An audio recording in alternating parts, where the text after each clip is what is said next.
Hey, good morning, guys. We're recording another episode of the podcast today. It's going to be really, really good. We like to have fun. We like to have a good laugh. I say some crazy things sometimes, not too often, but every once in a while.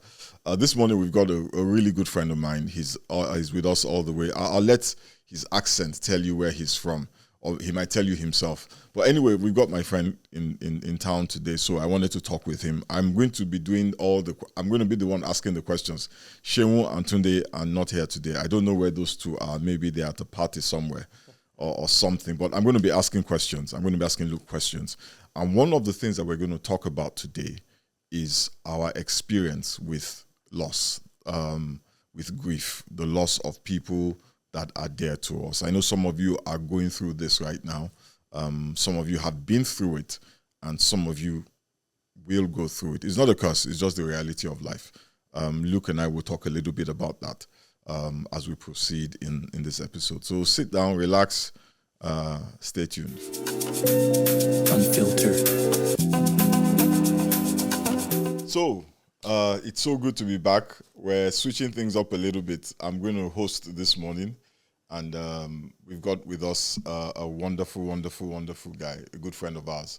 And I'm going to be asking him questions. It's kind of refreshing to be in this position. Usually I'm the one being asked the questions, but I'm really excited about this opportunity. Yeah, so I can mess around with you a little bit. Okay, like these guys mess around with me. So we've got with us a great man of God by the name of Luke Brendling. I will not do any introduction. I'll just let him introduce himself. So Luke, tell us a little bit about you. Okay, yeah. Well, first of all, may I say thank you. Thanks for having me. You're welcome. I have been tuning into your podcast since you released it earlier this year, and I have to say, just the way PF, you unpack very difficult questions and make them simpler, more easy to understand is a real gift. Thank you. You guys don't appreciate me enough, honestly. Particularly Tunde and Shehu, they. Okay, don't worry. Please continue. Don't worry. We can keep going, but I've really enjoyed it and got a lot out of it. So to be a part of it today is a huge honor. And so I'm over from England. I live in a city called Norwich, which is about 2 hours from London. I'm married to Lisa, and we have 2 children on Earth. I'm going to go into the loss of my other child in a bit, but I have 2 daughters aged 7 and 4, Lila and Lucille, and they're our miracle children. Okay. And so they're at home. I'm often on the road. I teach and preach all over the world. I've been doing that now. I've been preaching for about 18 or 19 years, but full-time on the road, I'm now into my 9th year. Okay. So, it's been quite the adventure. That sounds like fun. It's not as glamorous as what everyone thinks. Oh, yeah? You know yourself, having been in ministry for a long time, longer than me, I would suggest, even though you look young. Thank you. Yeah, I'm just going to lay on I really wish Shehu and Tunde were here to hear this, because those guys do not give me any breathing room. So please, go on. Well, I'm glad I can be here to lift your spirits today. Thank you. But no, it's taken me here, there, and everywhere. It's not easy. Being away from family, but I do feel very blessed to do what I do. Awesome. So quick question, right? How did you get your start in ministry, and what brought you to ministry, and how did it start? Well, I grew up in a Christian home. Okay. In fact, my parents were both police officers and pastors. Really? So I've got a younger brother, and most people would say that's pretty tough because you're under both the law and grace. So there was no escaping any trouble for me and my brother. But we grew up in a good home. Okay. But my dream, if I'm being honest, was to play professional soccer. Okay. And I was very fortunate as I went through my teenage years. I got a bit better and a bit better. And at 17 years old, I was taken on by a pro club in England. Which one? It's a smaller club. I don't think anyone would know it. They're not in existence anymore, so I won't say it. But they're tell us. Which one was it? Oh, okay. Well, that's kind of like where Arsenal is right now, right? Definitely Arsenal and Chelsea too. And so I went there. I left home at 17, but I got into the wrong crowd. First time away from home, and you're playing football full time. You're getting into a new environment. Yeah. I was there for a year, and then I went and played semi-professional for a couple of years as well. And by that time, I'd walked away from my faith, and I was in a bit of a mess. Someone invited me back to church when I was 20 years old, and I made a recommitment to Christ that night. And I didn't know what I was going to do with my life, PF. All up to then has been football or soccer, you say here in the US. And I had no idea what was next. And actually, it became quite frustrating because I resigned from my football club. I moved back home to be with my parents, and I started again. And I spent the next 10 months praying every day for some sort of direction. And I had no idea. And one night, I was at a church service. And I know this story is going to sound a little out there, but this is what happened. I was drawn to a particular person sitting on the back row all night. And after the service, he came up to me and he asked me, I didn't know him. I'd never seen him before. And he said, "What do you want to do with your life?" Oh, wow. That was the first question he asked me. And so I said, "Well, I've been praying for 10 months and I haven't heard anything." He said, "I'm going to pray for you. God's going to speak to you and you're going to know." I said, "Okay." Yeah. I was like, who is this guy? Anyway, he prayed for me. And within 30 seconds of the prayer, I heard two things. That I was going to leave the country and preach the gospel. Oh, wow.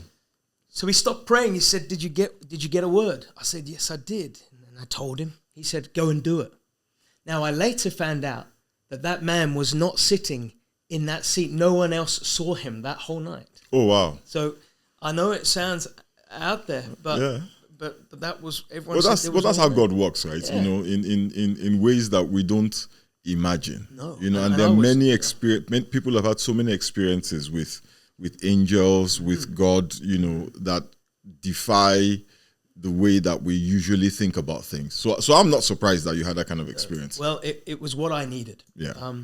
So I then thought, okay, I'm going to leave the country and preach the gospel. Up until then, I'd been all football. But I had a friend that was in Bible college in Sydney, Australia. Okay. And he had just come back, and he was very different. I could see, you know, God had done a great work in him. And he's my pastor now, actually, and back in England. And I thought if God could work such a miracle in his life, then he could do the same for me. Right. So I thought, right, I'll go back to football. I'll save up some money, and I'll look to go within the next 6 months. Okay. And that's what I did. Okay. And we applied. I got in the week before I was to go. To Australia? To Australia, yeah, in Sydney. I was asked by another professional club whether I would go and trial with them because I was playing well. And I turned it down, and I said, no, God's called me to Bible college, yeah. You turned that down? Yes. So wait. Let me get this right. You spent from 17 to 20 playing. You're playing football, right? Paid for football. Paid through football. Yeah. And then a week before you go to Bible school, yes, right? You get an invitation to go, try out for another football team. Another professional football team. And you actually turned it down? I turned it down. Really? Yes. What was that? Was it a hard decision, or did you just like, nah, this is not for me? Nah, it wasn't hard because I truly felt in my heart after that encounter that night that God had something greater for me. And although I loved scoring goals, I was what they call a striker, played up front. I had this overwhelming sense within that I was going to gain more fulfillment out of helping people find Christ than scoring a goal. And that was very, very prevalent in my mind. Right. And so, I turned it down, and I got a ticket and an airline ticket, and off I went. And I did 2 years in Bible college. Within the first few months, some of the leadership at the church pulled me to one side. What church was that? Hillsong? Hillsong Church, in Sydney, Australia. Okay, what year was this? 2006. Who was the lead pastor then? The lead pastor was Brian Houston. Okay. That's awesome. That's what I was trying to confirm. Brian Houston. And so he had a college team that ran the college. Right. And a couple of the key leaders in the Bible college spoke to me within I was there 4 or 5 months. Right. And they felt there was a gift on my life to communicate. Yeah. Now, I hadn't said anything about my encounter with an angel the year before. And I said, okay. And they started to get me involved within the sort of the college student body, doing a few more little talks. Right. And it grew and grew from there. And at the end of that year, I preached my first sermon. And I was 22 years old. Oh, really? And and 4 people gave their hearts to Christ. Wow. And so then I went back for a second year of college, and they made me a head student, head boy. So there was 12 of us, kind of like mini disciples, shall we say, that carried a little more responsibility. And I had an incredible second year at Bible college. Okay. Moved back home and was a youth pastor for 3 years. What church? It was a smaller church in England at the time. One that is still going now, but I'm not with them now. But I was there for 3 years, and in that time, I started to get invitations to preach around the UK and Europe. Okay.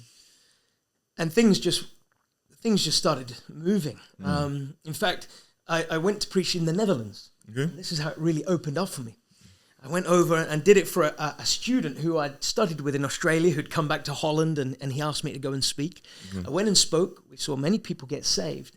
And there were some other students from Bible college that had come to hear me. Right. They then said, "Oh, would you come to our church? Would you come to our church?" Right. And one said, "My brother runs a very large ministry in Amsterdam. Maybe one day you can speak for him." I said, "Sure." Well, check this out. 2 weeks later, another guy from America was meant to be speaking at this big youth ministry. They were running around 1,000 students at the time. Okay, that's big. That was big for Europe. Very big. That was huge. Big. And this guy, Luke, had advertised him coming. Right. He couldn't make it. Okay. I'd never met them. I'd been in the country 2 weeks prior, and then I received an email. Oh, wow. Luke, we've advertised a guy called Luke coming from America. Right. He can't make it. Right. My brother heard you the other week. We've listened to it was probably a CD back then. Would you want to come? Yeah. I went, and again, we saw many young people get saved. Right. And really from there... Luke replaced Luke. Luke replaced Luke. So they probably didn't have to do a lot more advertising. Just That's right. And we looked a little similar as well, actually. But from there, things really started to grow. Okay. After that, after 3 years youth pastoring, I was then invited on to staff. I received a phone call from a man called Gary Clark, who was the lead pastor of Hillsong London at that time. He'd been hearing a little bit about what I was doing. I was ready for a change in the church that I was then a part of, and it felt right. So I went down and then I started working for Hillsong London. Oh, really? Yeah. That's interesting. So when you moved to Hillsong London, did you feel like you were deviating from the call to travel?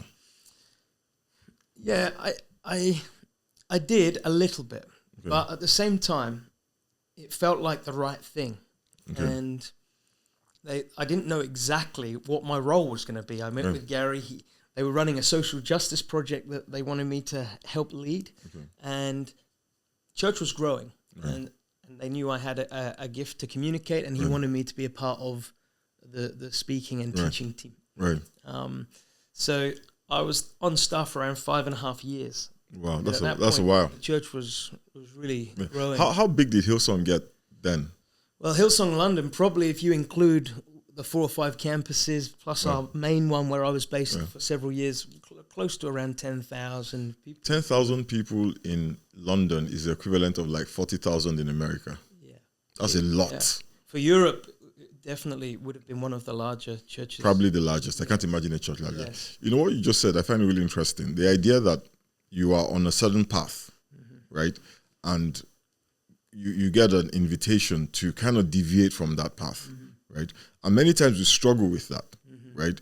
When we are on a path that we think is the path God has called us to, but he opens a door somewhere else, right? Yeah. Sometimes people get confused as to whether, the new path is in any way in alignment with the old path that you are certain of, right? How did you resolve that issue in your mind? I prayed about it, and what I was looking for was the peace. Right. Did I have a peace about this? Right. I was 26 years old. Right. Things were moving in a good direction, but I also felt I had a peace, but I felt it would also help me grow.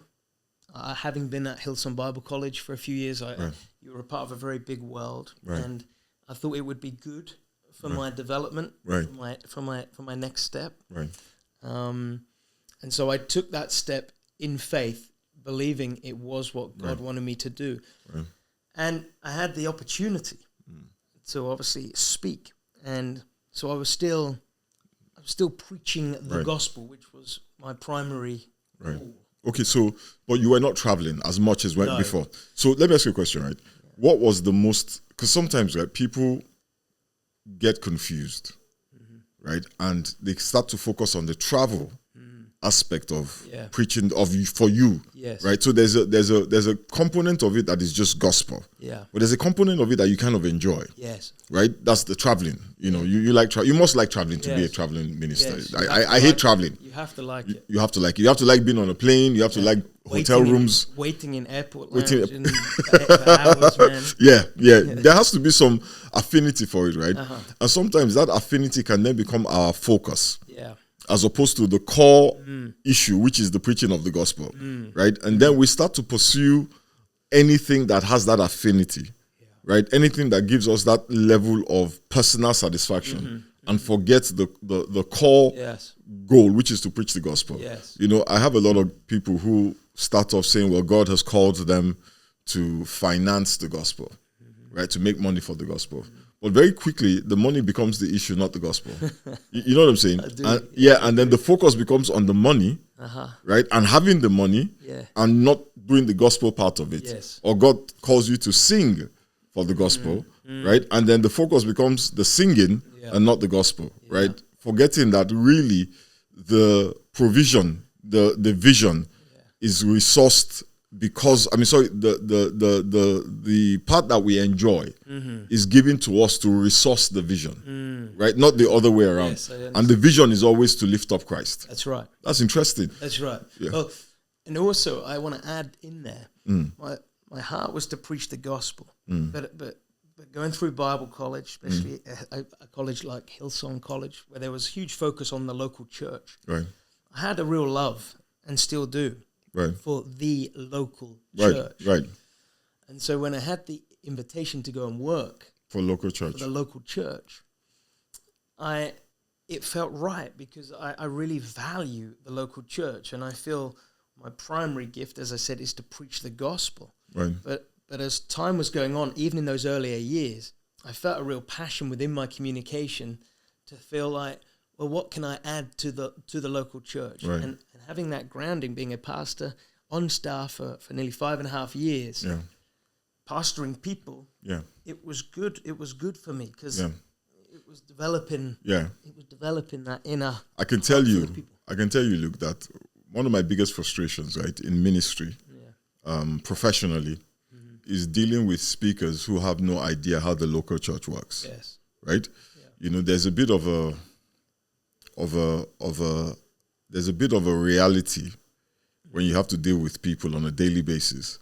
Right? There's a love and a compassion that you develop for the people you deal with on a daily basis that people who just fly in, preach the gospel and go don't have. They don't. So there's sometimes a hardness, right, an insensitivity and a lack of empathy, right, to the reality of the pastor's experience with his people, you know, and the people's experience, right, that you get from itinerant ministers sometimes, you know. But I don't get that from you.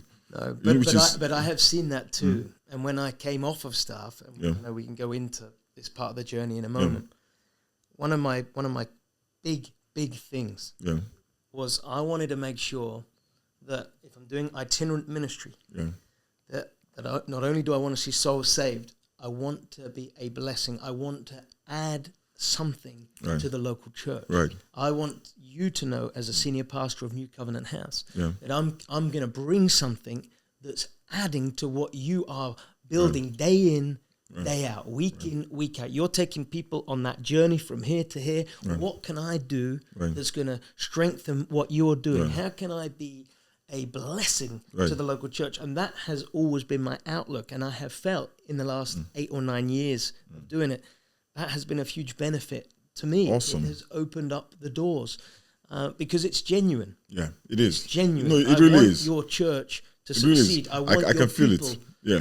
to be all that God has called them to be. Amen. So what can I bring that's going to help you do that? Because I know I'm not dealing with, the issues and problems that arise on a daily basis that land on the senior pastor's lap each day. I know I don't have those issues now to deal with, but what can I do that helps you and your people? Honestly, that is the difference for me in my relationship with you and a lot of people that I have met.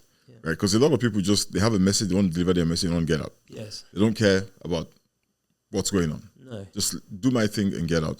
But you know what? Let's leave the professional side of it. Let me ask you a question, right? That I think a lot of the folks who watch this will be interested in.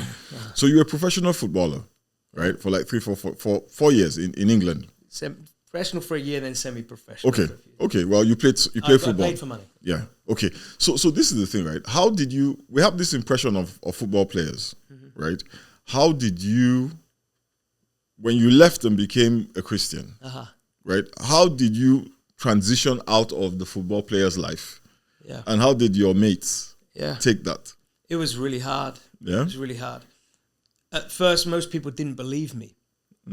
They didn't. They just thought, I've gone along to a service. I've got caught up in the emotion. Right. Give him a few weeks. He'll be back. And he'll be back.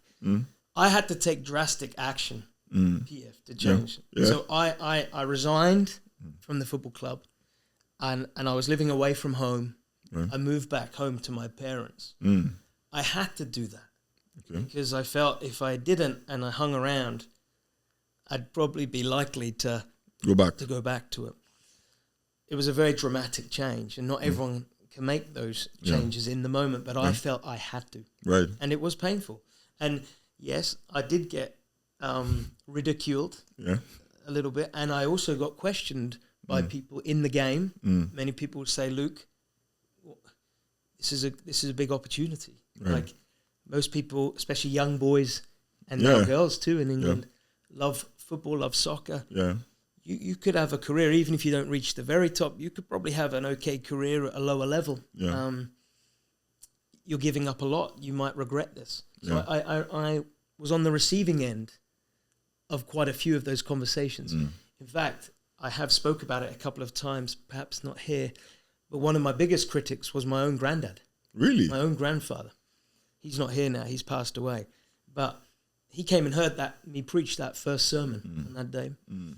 We were all excited what happened. He wasn't a Christian. He wasn't a Christian. But after that service, we all went back to my parents' house for lunch, and he got so angry. Really? So angry. And he stood up and he said, why would you do this? Why would you give up a career in football to pursue this sort of life in church? He said, it's a waste of time. He said, I want to bet with you in 10 years' time. He said, you'll regret it. You won't be doing this. He told me that day I was a waste of a grandson. What? This what he said to me. Nah. You're a waste of a grandson. He had traveled around. He used to watch me when I was growing up playing. But hey, that was 18, 19 years ago. Yeah. I'm still preaching. I'm still loving it. I have no regrets, like I said, but I did face some tough conversations. I can imagine. It's always, following God is never easy. Yeah. People sometimes think that as long as God is involved, there will be no storms.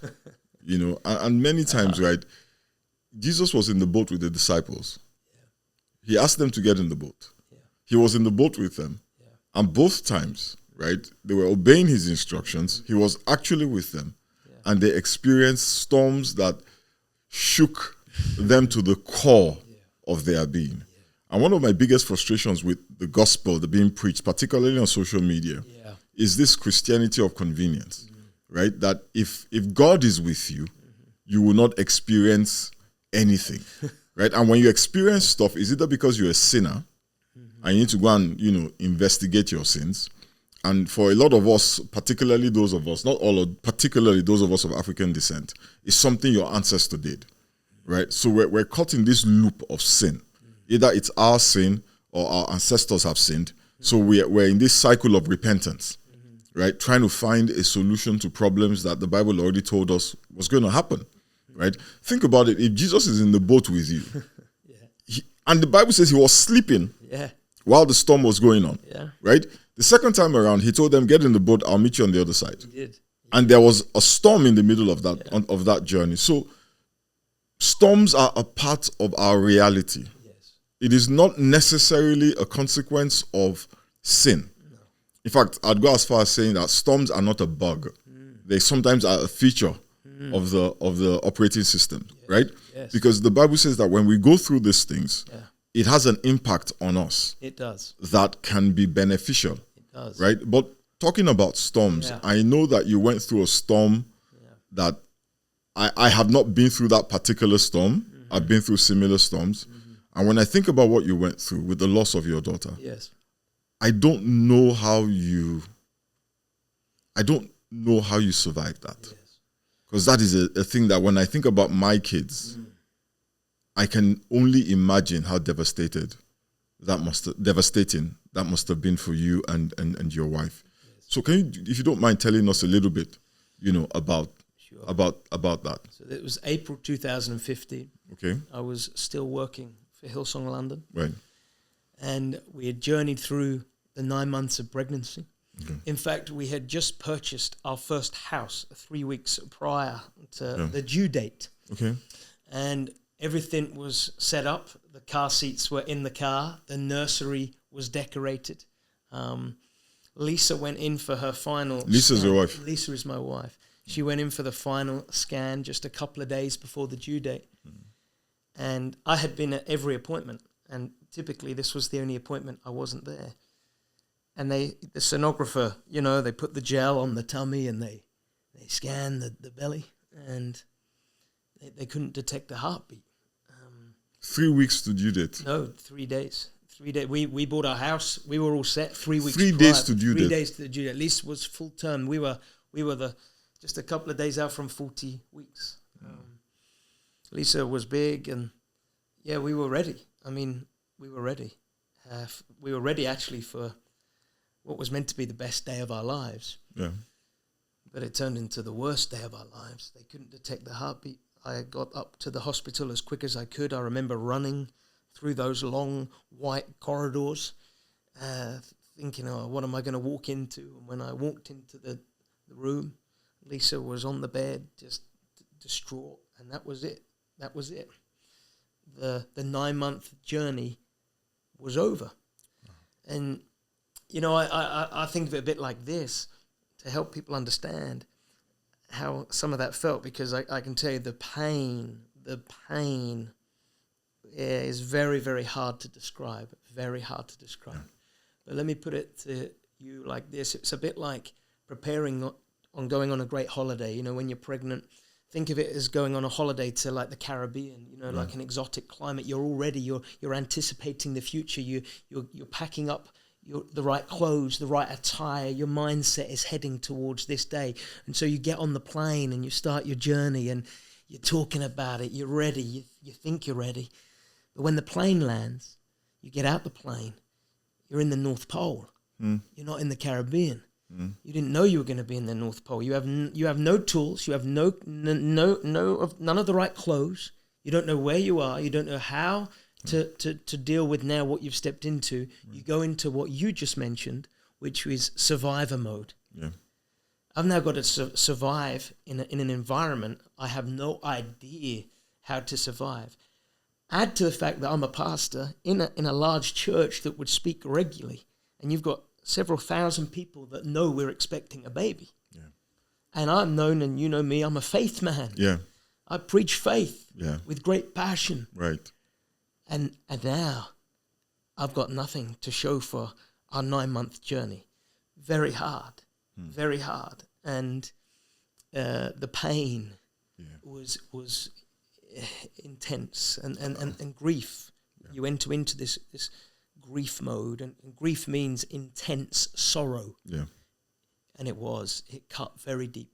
I can only imagine. Very deep. We held her for 3 days, Femi. The hospital allowed you that. Okay. She was perfectly formed. In fact, her death was recorded as unexplained. I believe for 3 days that God could rise her from the dead. but he didn't.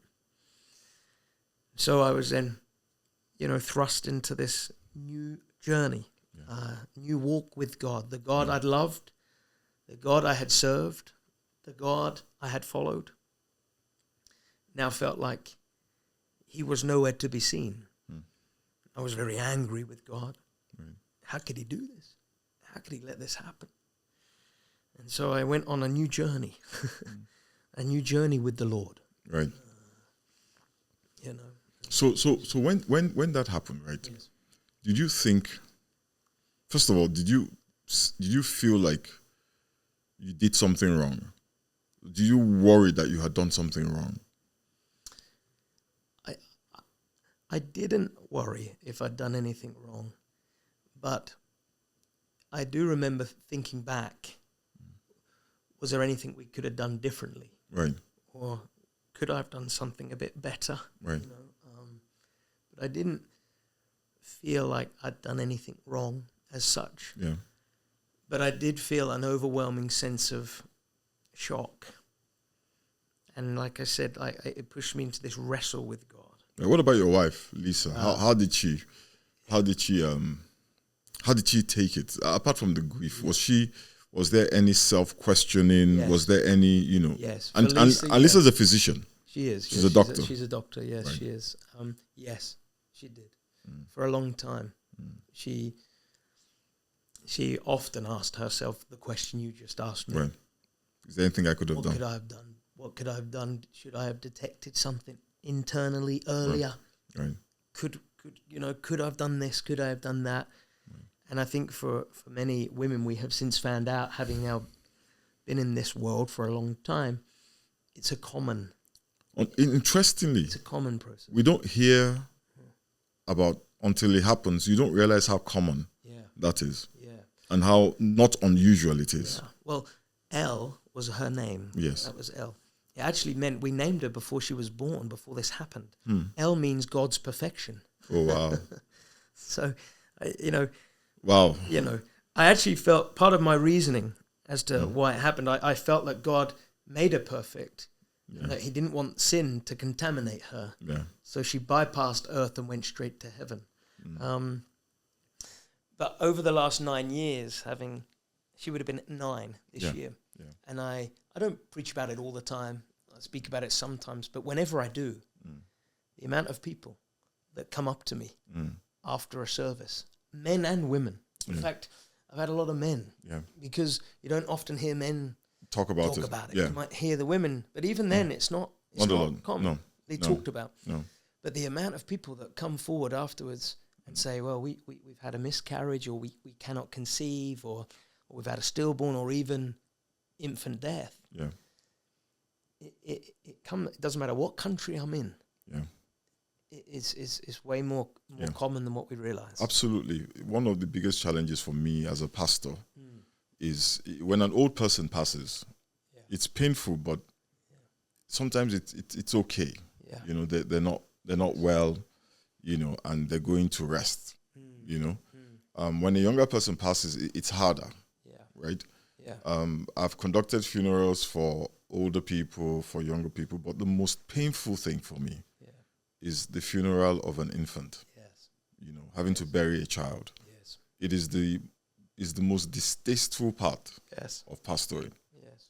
Because it just does not make any sense. No. Well, we had a very large funeral for Elle, and I carried the coffin myself. I wanted to do that, and I wanted to speak myself on that day. But I find with child loss versus those you lose later on in life, one thing I learned, the pain is because you really grieve the future. Your mind has already gone there. Like I said, you're thinking about what is he or she going to look like? How are they going to grow up? What's their personality going to be? And so you visualize, you dream of the future. Yeah. But when that gets cut off so instantly, you have to grieve the future. Whereas when you are dealing with those towards the end of their days, you have memories. Yes. So you can still hold on and be grateful that you had those memories. Yeah. Well, you don't have that with a little one. Yeah. So you grieve the future. And how do you grieve? How does that look like? Because I think one of the biggest challenges with folks, grief across the board, is because you hear so many different things, right? You hear that, well, you're a Christian, you can't do this, well, let this out, keep this in. It's such a confusing path for the folks who are on it. First of all, you're dealing with the pain, right? And then you're dealing with your perception of what's God's role in this whole situation. Yes, and then you're also dealing with what people are thinking, right? When my wife lost her sister, I've lost a sister and I've lost a mother, right? I lost my sister when I was not a Christian. I lost my mother after I had become a pastor. When my wife lost her elder sister, who was a pastor and a pastor's wife, lovely, lovely lady, I remember that she was really, really close to her sister. Her sister was like our best friend.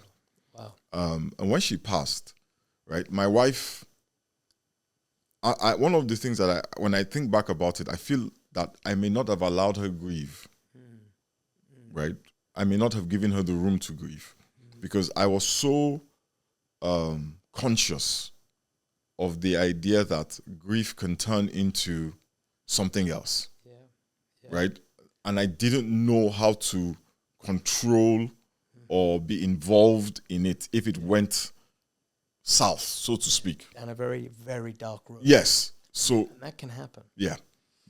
And actually, I've got a good example of that. Okay. Because that helped me with my grief. Okay.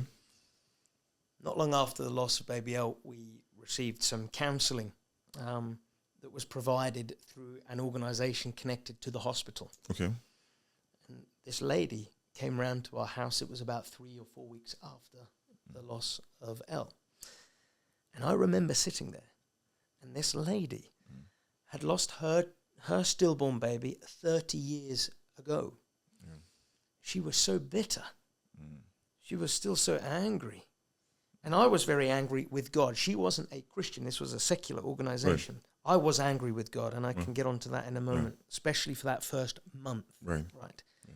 But this lady, I remember sitting there thinking, she is here to counsel me and my wife.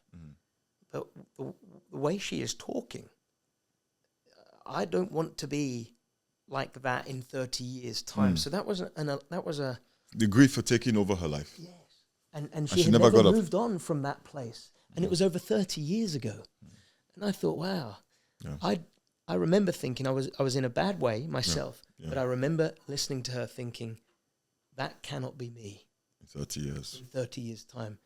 So I don't know how I'm going to do this, because everyone grieves differently. Yeah. And there's no blueprint to it. There are many different facets involved. There's the you and God, like you said. Then there's what others think. Then there's the workplace. Then there's your family, who are also deeply affected by what you're going through. Yeah. There's your friends. There's those you're friends with who are pregnant, who have just had their children. There's family members that are having babies. So there's a number of different things that all come into play. But grief, I found, is like a tidal wave. Yeah. Some days it would just sweep over you. It would pull you down. It would knock you off your feet. Other days you might be better. Yeah. We learned early you couldn't even take it day by day. It was almost hour by hour. Hour by hour. Lisa and I would communicate a lot. We would have deep periods of silence. I said I was very angry for that first month. In fact, I went against everything I had preached for many years. I couldn't read my Bible, PF. For that first month, I couldn't pick it up. I thought, where is God? I don't want to read this. Even though I know it's full of comfort and promises, I couldn't read it because I felt so angry. Yeah. And that's dangerous. You know, a Christian going through a storm, not reading their Bible, is like riding a bicycle at night on the edge of a cliff. Yeah. It's only going to get worse. Yes, and you could fall off the cliff. And you can fall off the cliff. And trust me, there were days when I thought, I don't think I'll ever preach again. I don't even know if I want to follow Christ. Yeah. What's my actual reason for being here? Yeah. I would have to deal with that. Now, Lisa, it was even deeper for Lisa. I can imagine. For the first 5 years, she couldn't really talk about it to others outside of our family or a particular counselor that we sought who was very helpful with our grief. Right. Now, that also is another interesting point to make for me, because up until that point, I had always been the one counselling People. And now I found myself needing counseling. Yeah. We went to a couple of people that didn't quite gel, but we found someone, and she was very good. Right. She was very good. It was really painful. Whose idea was the counseling, you or Lisa's? I think it was probably Lisa's. Yeah, because she sounds more professional. She's the boss. Yes, she's the boss. Yeah. It was probably Lisa's, but she wanted us to do it together. Now, the first couple of people we saw 2 people that were a complete disaster. And I was like, I told you. Yeah.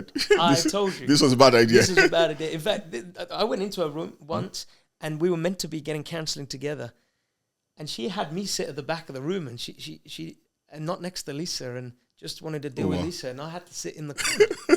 I was like, what? Like a 5-year-old what schoolboy. Is this? I'm in trouble. I've come here. I've been brave, because it takes courage to get help. Yeah. Especially in ministry. Yeah. Oh, yeah. And especially as a man. Oh, yeah. It takes courage. Oh, yeah. But when we found this lady, yeah, she was very good. Awesome. But she would get under my skin. She would ask me some really personal questions. Yeah? Give me one example of a question she asked you. What was it? Well, I know I one thing she said this. I can't remember how she framed it, but I would give a very polished answer. Right. And she wouldn't have it. She said, "Luke, are you telling me what you think I want to hear? Or are you telling me the truth?" That would irritate you. And that irritated me. Yeah. Because, I'm a bit of a wordsmith. People would say I like to be good with my words. Yeah. And she would say, "Tell me the truth." No, you speak for a living. Yeah. And so I'm like, she knew that. Yeah. But then she said, "Why are you telling me what you think I want to hear?" Yeah. And I had to wrestle with this for a few weeks. And I realized what it was. I didn't want to put my burden or my lack of faith or my doubting of God onto her. Yeah. Or on Lisa. Or on Lisa. But then she said to me, and I'll never forget it, she said, "Luke, when you counsel people and they tell you they're struggling with God, this and that about their faith, do you ever walk away and say, yeah, you're right, I'm out?" Yeah. No, I don't. Yeah. I take what they say and I deal with it.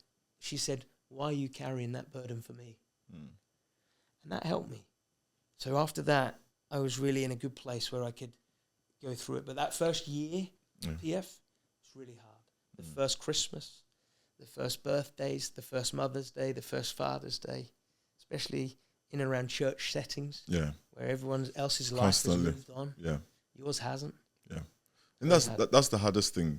One of the hardest things with losing somebody is that life does not stop for everyone else. No. Life comes to a standstill for you, and that becomes the central focus of your life in that season. And for the lady who that lasted for 30 years, right? But immediately, everybody moves on. They do. Like literally, the doctors move on. Yeah. Your family moves on. Yeah. Your friends move on. Yeah. But you are stuck. Yeah. In this catastrophe. Yes. Right. And after a while, life starts to draw you. Like, we got stuff to do. Yeah. We got bills to pay. We got to go back to work. Yeah. Right. How did you navigate that?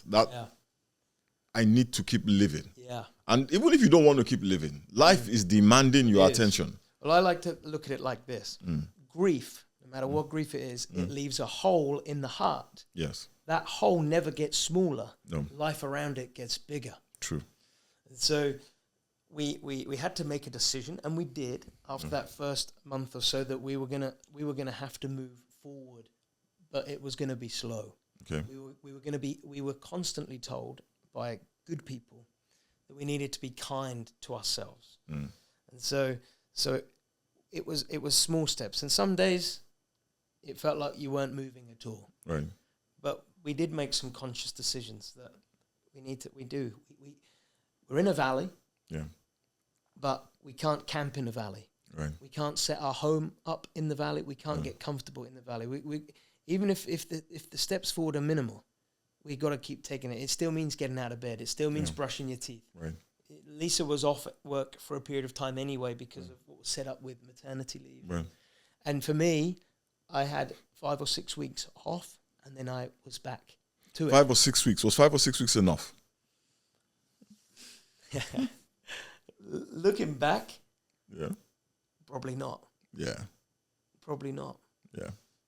You know, but at that point, from memory, there wasn't anyone else that was on the staff or had been on staff that had or had been through what I had been through. Right. So I don't think there wasn't a roadway or a map to sort of integrate me back in. It was like you're back, and people were compassionate. Don't get me wrong, and they were trying to be supportive, but internally, you're still crushed. Yeah. So how did you? Okay, so there are two things. Yeah. Number one, how did you and Lisa deal with each other? Yeah. Right? What was that relationship like? Because one of the things that I have seen in pastoring is the loss of a child, from miscarriage to stillborn to, the death of a child even after birth, is one thing a lot of marriages don't survive. Yeah. Right? How did you guys survive it? Yeah. And not only survived it, you are thriving together. I've seen that too. And that served as, again, warning to me because I didn't want that for our marriage. Yeah. Lisa and I, we are good at communicating with each other. Okay. And that is the bedrock of our healthy relationship, aside from Christ at the center and our love for one another. Yeah. We are good communicators. So when you communicate, you talk about your feelings. Our feelings. Not just facts. No. Feelings. And I am good, I feel, as a man, not bragging, but I recognize I do need to share with Lisa how I felt. Now, I would say in those early months, perhaps I bottled it up because she was so crushed. I didn't want to put any more on her. But what helped our marriage is she would say to me, I want you to tell me because I want to know that you still feel how I feel. And that helped. So then when I said, look, okay, I am broken. I am really upset with God still. I am this, I am that. And even when I would cry, it would help her. Right. So that, I think, just being transparent with one another was key. Okay, so I love what you just said about being transparent. But what if the two of you felt about it differently? You know what I mean? Yeah. So what if your approach to it was more, you know what, it is what it is. We move, right? And she was caught in this, Yeah. Yeah. How would you have communicated to her, right? Yeah. If you felt that way? Well, I suppose as time went on, I did move on faster. I felt like I had to seek permission for Lisa, especially when it went back to starting to preach and teach, that she was okay with that. Really? Yeah. Yes, I did. Because I was mindful that if I start talking about it, it also means people then feel they can come up to both Lisa and I. And so you guys have a shared experience, right? But you felt like you had to ask her permission. Yeah, to minister. To start talking publicly. Right. To start talking publicly about it. Why did you feel like you had to do that? I felt I had to do that because I knew that it would drum up interest and that attention, and that then people would come and ask more questions. Right. And I wanted to make sure Lisa was okay with that. Right. Now, and she wasn't. She was not? Not to begin with, no. Oh, really? Yeah. Okay. Not to begin with. And she wasn't for a long time. She, like I said a moment ago, outside of immediate family, she did not want, and people would come. We were a large church. Right. People didn't know what to say. Yeah. In fact, people would make it worse. People would say all sorts. Yeah. You're still young enough to have more. Oh my God. Or people can be so insensitive and so thoughtless. Man, it doesn't work like that. No. We have gone on to have 2 miracle children, but they don't replace. No, and they never will. They never will. Yeah. So yeah, I had to keep her on the same page. Now, the tougher days were when we were both very down. Because what we tend to find is every day's different. And some days I might be feeling a bit stronger than her, and some days she was feeling a bit stronger than me. The worst days were when we were both down. So on the days when you're feeling stronger, she's feeling stronger, how did you guys navigate that? How did that not become resentment? Why are you feeling so strong? How have you moved on so quickly? I think, if I'm honest, you'd have to ask Lisa that question. You know, 'cause I think she struggled with that a little bit more than me. Okay. Because she did find it hard when I was seemingly... Yeah, we need to have Lisa on our podcast. But I can't imagine that she's going to want to talk about this. Oh no, she has got much better in the last couple of years. Like I say, she would be 9 now. So Lisa can add again even more valuable insight than what I can. Okay, well the next time you're coming to the States, you got to bring Lisa. I'll bring Lisa, but it does come back to it. We pray together a lot. We walk together a lot. And on those walks, we could talk. And Lisa would say, she would tell me that she's finding it hard that I seem to be moving forward. But she also recognized that for me, when I started writing it out, and obviously I didn't preach for 6 months after that loss. So I had 6 months away from the platform, which was right. Yeah. Which was right. Yeah. But when I got back up, it helped me. Yeah. Because I was able to write down my thoughts. And Lisa saw that. It was almost quite cathartic. Yeah. You know, that it was helping my healing process. Right. And I think she recognized that. Right. And knew that it was helping me move forward. And if I'm strong, that strength transfers to her because I'm leading. It seems like the two of you, right, even though you were separate individuals, right, experiencing this pain as individuals. Lisa had carried Elle in her womb for 9 months. Yes. You had carried her in your heart, right, for 9 months. Very true. You still did not seem to go into your little corners. No. Right? You kind of clung to each other. We did. You know, you shared your grief with each other. We did. Right? You didn't isolate from each other. That's correct. And it seems like that helped your healing. Yes. Right? That you healed together. We did. You know, I find like a lot of couples will isolate. Yes. Right? You know, and go into their corners to deal with their grief how they like. Yeah. Right? And the other person becomes like a stranger as opposed to a partner. Yes. Right? So it's like we partner together in life. Yeah. We have to partner together even in grief. Yeah. You know, we grieve together, even though we grieve in different ways. Yeah. Right? But we have to respect each other's way of grieving. That's right. That's and good. give the other person space to grieve while holding their hand. That's very good. You know, on that journey. I think that's the way couples survive this. Well, the Bible says, doesn't it, when we get married, two become one. To become one. And we were. Yeah. We were one in this. Yeah.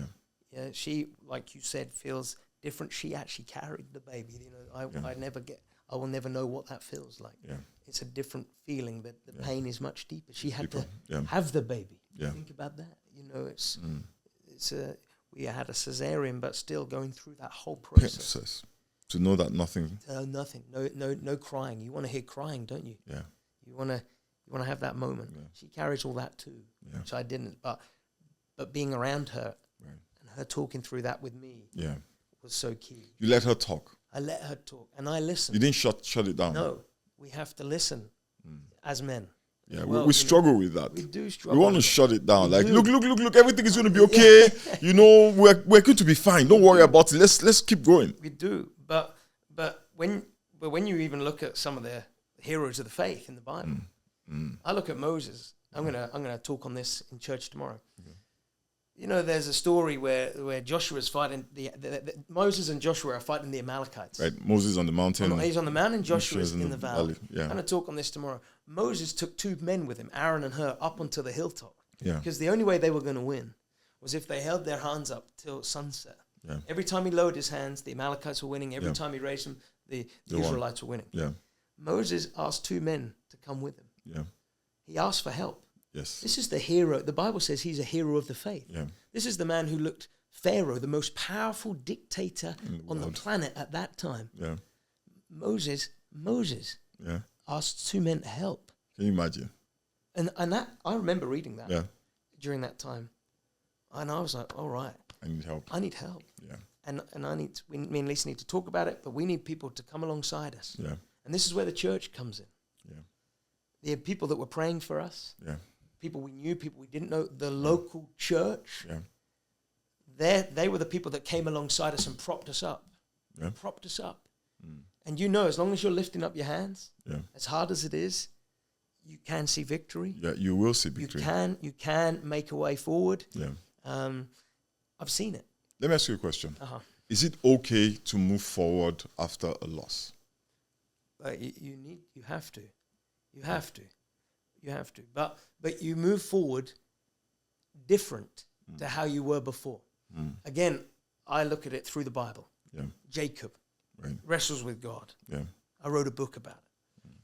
And what struck me, it was at night time. It was in the dark. Yeah. And he wrestles with God. In the dark. In the dark. Cannot see. Can't see. He's wrestling in the dark. Yeah. But he won't let go. He holds on, it says. He held on. And he said, I will not let you go until you bless me. Yeah. And I like that because it made me think, all right, there's got to be a blessing here attached to my wrestle. I don't know what it is, but the only way I'm going to find it out is if I slowly move forward. Yeah. I have to move forward. I wanted Elle's life to count. Yeah. It had to mean something. Yeah. And so either I do what that lady did and I say, that's it, I'm done. I'm going to live bitter for the rest of my life. Or I'm going to move forward in a way where I can help others, where I can sort of truly see what God has for me. I mean, my life changed completely. You move forward with a limp. That's what happened in Jacob's story. Yeah. He never walked the same again. It's not possible. After that struggle, after that wrestle with God. Yeah. My walk will never be the same. Yeah. I walk with a limp, but I also walk with authority. Yeah. I have a much deeper bond, I feel, with the Lord. I understand people's pain. Yeah. I can empathize with people on a level like I was never able to before. Yeah. I know what it means to really test your faith, to be refined in the fire. Yeah. And that has been a launching pad to me, both personally, but also for my ministry. Yeah. I was doing okay before that happened, but I can tell you, the last 8 years of my life, coming into my 9th year, since that day, my ministry... You know, it's interesting that we associate discomfort and pain and even grief sometimes as failure, right? Yeah. And I struggle with that, you know. I struggle with that because there's this construct in Christianity that I was alluding to earlier. Yeah. The absence of difficulty we equate with blessings. Yeah. And the presence of difficulty we equate with, you know, we're out of line, we're out of step with God. Yeah. Right? And you and Lisa were very much in step with God. Yeah. Right? You were full of faith. Yeah. You were doing the work. Yeah. Right? You were loving each other. Yeah. You know, you had given up opportunities for this God. Yeah. And still this happened to you. Yeah. You know, and that encourages me. Because I spent a large part of my Christianity expecting that the closer I got to God, the safer I was from the storms of life, right? But the truth is, the closer you get to God, the better you're able to deal with the storms of life. That's right. Right? Being loved by God did not stop Joseph from being thrown into the pit. It didn't stop him from ending up in slavery. It didn't stop Mrs. Potiphar from plotting against him. You know, the promise of God is that no weapon formed against you will prosper. They will be formed. It will be formed. But they will not prosper. That's right. Right? Every curse that is spoken against you will not find room to perch in your life. Like a sparrow, it will fly around. But it will be spoken. Yes. You know, it says, when you pass through the fire, it will not burn you. I love that scripture. When you pass through the floods, they will not overwhelm you. That's right. But we will pass through the fire. We will. And we will pass through the floods. That's right. We're going to stand in valleys. Yeah. We're going to stand before mountains. Yes. The promise of God is that he will help us through it. That's right. And he will, in those situations, work actively. He does. He will for our work good. All things together for good. For good. And it's hard to quote that scripture and to stand on that when you're going through the fire. Oh, yeah. But that's what good can come out of this? But that's when it really kicks in. Yeah. maybe you can open up your thought on this a little bit, but one of the big things that was a game changer for me in that process was when I thought, I got the question from God, can he trust me with that pain? We all go through painful times. Yeah. But can he trust you with it? Yeah. When you think about that Can pain. he trust you with the pain? Yeah. We have to think about what the pain is, though. Yeah. What is that pain? Well, it depends, doesn't it, on what you're going through. Yeah. No, what I mean is that you can see the pain as a negative, which is how we see it in the middle of it. Uh-huh. Yeah. Or you can see it as the fire that the refiner needs to refine metal. That's right. That's right. You know, I was talking to somebody and I said to her that you have never seen anything, a beautiful bracelet that has not been through fire. That's right. Yeah. You know, and those of us who want to be vessels unto honor must understand that there is a refining element to that. That's right. That's right. And if you can understand that, right, then I think God can trust you with that. Yeah. Right? But if you don't understand it, then the fire, rather than build you, then destroys you. Right? And that is one of the things that makes me so vehemently irritated with a lot of the social media pastors. Yeah. They create this scenario of perfection, right? The people around you have to be perfect. Your circumstances have to be perfect. Your money has to be perfect. And if there's no perfection or there's any lack of perfection, there's either something wrong with you, right? Or something wrong with the people around you. But in your story and many stories that I've experienced personally, that I have seen, is that pain, right, is a must. It's something that you are going to pass through. You're going to pass through. That's the key. You're going to pass through. And there's something about it. Yeah. There's something about it that you can only learn when you pass through it. Have you ever learned anything when you were happy? No. Happiness validates what you're doing. You enjoy that feeling. Yeah. But when you reflect, you learn through the valley. There are things in that season I would never have learned had I not gone through it. Now, do I wish I hadn't gone through it? Of course. Absolutely. Maybe there was another way. But I did. And it thrust me into a wrestle with God. In the dark. I say here, the wrestle was worth it. Amen. We have to wrap up, now. But I want to leave you guys with a thought. God loves you, right? Profoundly. If you were the only person on earth, God will still send his son to die for you, right? That love means that the decisions he makes concerning your life, the thoughts that he has concerning you, are always motivated by that love. So whatever it is you're going through, if you can understand that, then you can have peace in the middle of the storm. That is why Jesus slept while the boat was being tossed left, right, and center, because he understood the love of God. And he understood that the love of God would keep him, right? Because that was what was good for him. And when it was time for the love of God to let him hang on a cross, that's what the love of God did. That's what the love of God did. Very good. Because right now he's seated at the right hand of majesty. That's right. That's right. Man, this was good. Look, thank you so much. I really, really appreciate you opening up with us, and all the folks who watch this particular episode. I suspect that some of you have been through what Luke has been through and what I have been through. And I know that the Lord will comfort you. I know that the Lord will strengthen you. And I know that the Lord will heal you. And I pray that in the midst of the storm, even with tears pouring down your eyes, there will be peace in your heart. Somehow. All right, guys. Take care. God bless.